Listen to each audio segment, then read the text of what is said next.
Привет всем! В этом видео я вам расскажу, как восстановить посадочное место для прокладок. Вот как видите, обломало. Сейчас я вот покажу, в чем была проблема. Это корпус термостата.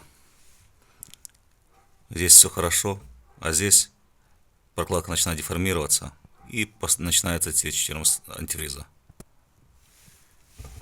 Здесь было аналогично.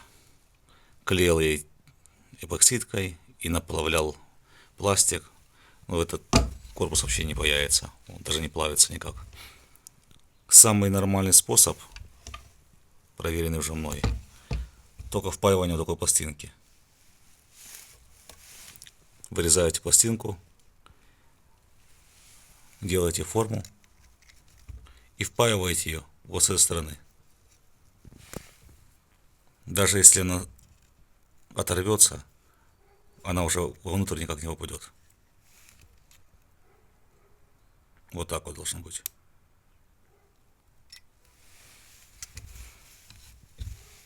Это самый надежный способ. Так, вот, сделал и вторую. Только что обточил ее. Вы когда запаяете пластиночку, всегда проверяйте, чтобы он не уступал за пределы корпуса. Пусть даже будет даже чуть-чуть ниже. А вот прокладку я поставил. Видите?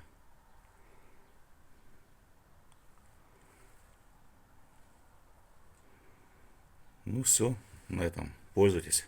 Всем пока.